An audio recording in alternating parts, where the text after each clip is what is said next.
তিনজন যুবক কাজের জন্য বেরিয়েছে, পথিমধ্যে 4টা স্বর্ণের টুকরা পেয়েছে। যুবক কয়টা?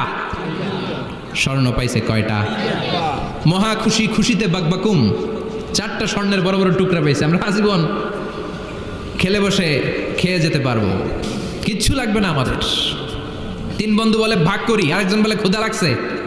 একজন যা বাজার থেকে রুটি কিনে নিয়ে আয়, খাওয়ার পরে ভাগ করবো। একজন রুটি কিনতে গেল, শয়তান 2টারে বুঝায় ওইটারে মারতে পারলে এক ভাগ বটোয়ারা সহজ হবে। তোরা 2 জন স্বর্ণ 4টা, তুই নিবি 2টা, ও নিবে 2টা। হিসাব সহজ না? 2 বন্ধু প্ল্যান করছে, ওইটারে মাইরা তুই 2টা আমি 2টা। যেটা রুটি আনতে গেছে প্ল্যান করেছে রুটির মধ্যে বিষ মিশায় নেই। কি মিশাবো? বিষ। তাহলে বিষ খাওয়া রুটি খেয়ে ওই 2টা সে সব পাবে, আমি পাবো। ভাগাভাগির কিছু নাই, সব যাবে আমার কাছে। 4টা স্বর্ণের টুকরার মালিক আমি। রুটির মধ্যে বিষ মেখে নিয়ে এসেছে। ওই 2 বন্ধু প্ল্যান অনুযায়ী ওইটারে ধরে মেরে ফেলছে।